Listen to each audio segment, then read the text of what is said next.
Good morning students, I am Dr. Priyanka Balarao and welcome to my YouTube channel Royal Educational Services। मेरे इस YouTube channel में आपको engineering mathematics से जुड़ी हर problem का solution मिलेगा। साथ ही साथ में अदर फील्ड में यूज होने वाले मैथ्स के मैं वीडियोस अपलोड करती रहूंगी। अभी जैसे कि हम ग्रुप थ्योरी को ही कंटिन्यू कर रहे हैं, हमने लास्ट लेक्चर में सब ग्रुप के बारे में पढ़ा था कि सब ग्रुप क्या होते हैं और उसकी मेन डेफिनेशन और अलजेब्रा ऑफ सब ग्रुप में हमने इंटरसेक्शन ऑफ टू सब ग्रुप को हमने सब ग्रुप प्रूफ किया था। ठीक है, आज हम देखेंगे इसी की जो मेन कंडीशन होती है ना हमारी सब ग्रुप की, A belongs to H, B belongs to H implies that A B belongs to H. उसको हम प्रूव करेंगे कि ये जो मेन कंडीशन है ये क्या ये भी आपकी ग्रुप है क्या, तो इसको प्रूव करना बहुत जरूरी है। और ये है आपकी आईएमपी थ्योरम अभी सब ग्रुप की है ना। तो हमारी थ्योरम क्या बोलती है, necessary and sufficient condition for a non empty finite subset H of a group G to be a subgroup is subgroup if H must be closed with respect to multiplication. A belongs to H, B belongs to H. This implies that A, B belongs to H. Multiplication के respect में ये जो है आपका ये closed है, मतलब आपने को पहले से ही मैंने ये आपको जब डेफिनेशन बताई थी ना तभी मैंने इस कंडीशन पे फोकस किया था कि विथ रिस्पेक्ट टू मल्टीप्लिकेशन ये क्लोजर प्रॉपर्टी को जो है सब ग्रुप को सेटिस्फाई करता है ना। अब इसको प्रूव करना है तो नेसेसरी एंड सफिशिएंट कंडीशन ये दोनों को हमें लेके चलना पड़ेगा। पहले हम लेके चलते हैं द कंडीशन इज नेसेसरी। ठीक है, जो कंडीशन नेसेसरी है वो ये है कि मान लो कि एच सब ग्रुप है ना। पहले आप मान ले कि एच सब ग्रुप है। अब अगर एच सब ग्रुप है तो सब ग्रुप की प्रॉपर्टी वो सेटिस्फाई करेगा। सब ग्रुप है तो क्या होगा, A belongs to H, B belongs to H. ये इम्प्लाइज करता है A B belongs to H for all A comma B belongs to H, है ना। सबसे पहले नेसेसरी कंडीशन में आपको क्या लेके चलना है कि एच क्या है, सब ग्रुप है और सब ग्रुप का जो मेन कंडीशन है उसको लिख देना। तो ये नेसेसरी कंडीशन वाला जो पार्ट है आपका वो कंप्लीट होता है। अब दूसरा है सफिशिएंट कंडीशन लेके चलते हैं। किसी भी थ्योरम में जहाँ नेसेसरी एंड सफिशिएंट ये दो शब्द लिखे हैं तो मतलब कि वो जो थ्योरम है वो दो पार्ट में हमेशा सॉल्व होती है, पहली नेसेसरी और दूसरी सफिशिएंट। ठीक है, तो नेसेसरी में तो आप क्या करते हो, जो आपको शो करना है ना ये कि सब इसको सब ग्रुप को एच को आपको सब ग्रुप शो करना है with respect to closure property, तो सीधे उसको आप लेके चलते हो और वो शो हो जाता है। अब सफिशिएंट कंडीशन में हम देखते हैं क्या होता है। सफिशिएंट कंडीशन में हम क्या लेते हैं कि सपोज एच जो है ये कंडीशन मान के चलते हैं, उल्टा लेके चलते हैं कि सब एच जो है वो सब ग्रुप है। अब सब ग्रुप है तो सफिशिएंट कंडीशन में हमारे पास में ये वाली कंडीशन है, हम ये कंडीशन लेके चलते हैं यहाँ पर A belongs to H, B belongs to H implies करता है A B belongs to H, और हम प्रूव करेंगे कि ये सब ग्रुप है। अब यदि ये सब ग्रुप है तो ये ग्रुप की सारी प्रॉपर्टी सेटिस्फाई करता है। ग्रुप की सारी प्रॉपर्टी को इस कंडीशन में लगवाना रहता है ना। तो वो आपकी जो प्रॉपर्टी है सब ग्रुप की वो इसमें सेटिस्फाई हो जाती है। तो आपको पहले कंडीशन नेसेसरी पे फोकस करना है, फिर कंडीशन सफिशिएंट में आपको क्या करना है, एच को कोई भी नॉन एम्प्टी सबसेट लेके चलना है और उस नॉन एम्प्टी सबसेट की ये कंडीशन है भाई, और आपको एच को सब ग्रुप प्रूफ करना है। ये सफिशिएंट कंडीशन में रहता है। तो पहली प्रॉपर्टी सब ग्रुप की कौन सी होगी, क्लोजर प्रॉपर्टी, क्योंकि ग्रुप की पहली प्रॉपर्टी कौन सी रहती है, क्लोजर प्रॉपर्टी की। थी ये ए बिलोंग्स टू एच है, बी बिलोंग्स टू एच है, तो ये इम्प्लाइज करता है ए इंटू बी भी एच के अंदर होगा।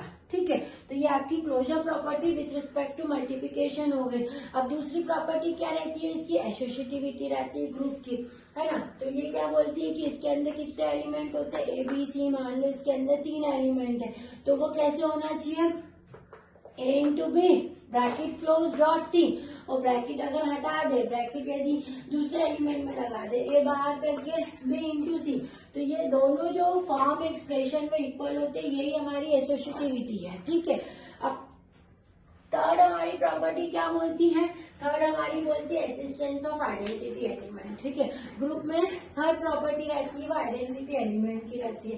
तो इसके अंदर देखते हैं, मान लेते हैं ई जो है बिलोंग करता है जी में, ई जो है आइडेंटिटी एलिमेंट है उस ग्रुप जी का, है ना। अब H के कौन से एलिमेंट हमने लेके रखे, A बिलोंग्स टू H और A बिलोंग्स टू H। अब यदि A 2 बार ये H के अंदर है तो इसका मतलब कैसा है, A किस टाइप से है, इस कंडीशन के अकॉर्डिंग में बात करूंगी तो कि यहाँ भी A बिलोंग्स टू H है, यहाँ भी A बिलोंग्स टू H है, तो ये क्या बोलता है, A dot A belongs to H, है ना। तो वही चीज लगाई, A dot A belongs to H, यानी A स्क्वायर, है ना। अब जैसे स्क्वायर के लिए वैसा ही है क्यूब के लिए बता दो, क्यूब तो A square dot A belongs to H, जैसा ही क्यूब के लिए वैसा A टू द पावर 4 के लिए बता दो, A टू द पावर 4 मतलब A cube dot A belongs to H, है ना। अपन क्या देख रहे हैं, A square A cube A4, ये बढ़ता जा रहा है, मतलब ये कहाँ तक आ रहा है, A to the power M तक आएगा हमारे पास में, A to the power M belongs to H, यानी पावर फॉर्म में हमारे पास में ये जो एलिमेंट है ये आ चुके हैं, है ना। मतलब इसमें रिपीटेशन हो रहे हैं, ये चलता जा रहा है, A square A cube A4 A5 A6, है ना, रिपीटेशन हो रहा है। तो अब कोई भी दो एलिमेंट आपने ले लिया, है ना, जैसे A to the power R और A to the power S ले लिया आपने, है ना, ये कंडीशन लगा दी कि ये दोनों इक्वल है। अब इसमें क्या करा है, इसको आगे सॉल्व करने के लिए इसमें मल्टीप्लाई कर दिया A to the power S का, मल्टीप्लाई बोथ साइड्स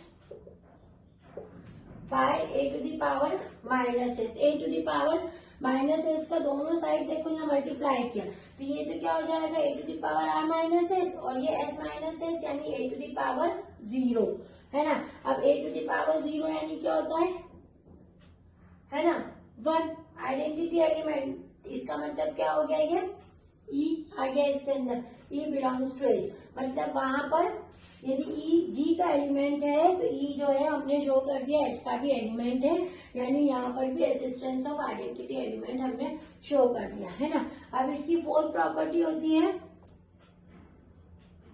ना, अब इसकी फोर्थ प्रॉपर्टी है एक्सिस्टेंस ऑफ इनवर्स, के इनवर्स एलिमेंट भी इसमें एग्जिस्ट करता है, ठीक है। इनवर्स एलिमेंट एग्जिस्ट करने के लिए हमको कंडीशन लेके चलनी पड़ेगी, यही वाला जो एलिमेंट है हमारा R माइनस एस, हम लेके चलते हैं R minus S is greater than equals to 1 है, इस 1 को इधर ले जाते हैं तो R minus S minus 1 is greater than equals to 0, है ना। अब चूंकि यहाँ हमको जब हम आइडेंटिटी एलिमेंट कर रहे थे तो हमको एलिमेंट कैसा मिला था, पावर फॉर्म में, हमने पावर फॉर्म में लेके चले थे, तो यहाँ भी हम इसको स्प्लिट कर देते हैं पावर फॉर्म में, तो A to the power R minus S minus 1 belongs to H है, ठीक है। अब इसको तोड़ दो, A to the power R minus S और ये डॉट है A to the power minus 1 belongs to H, ये दो पार्ट में हो गया।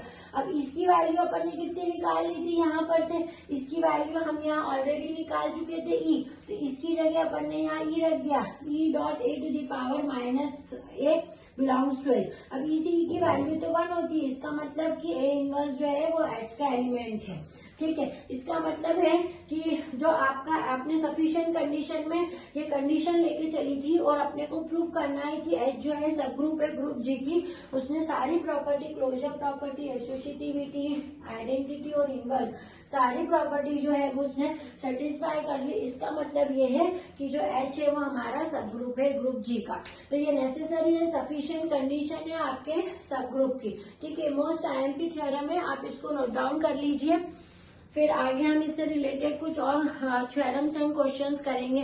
थैंक यू, इसको नोट डाउन कर लीजिए।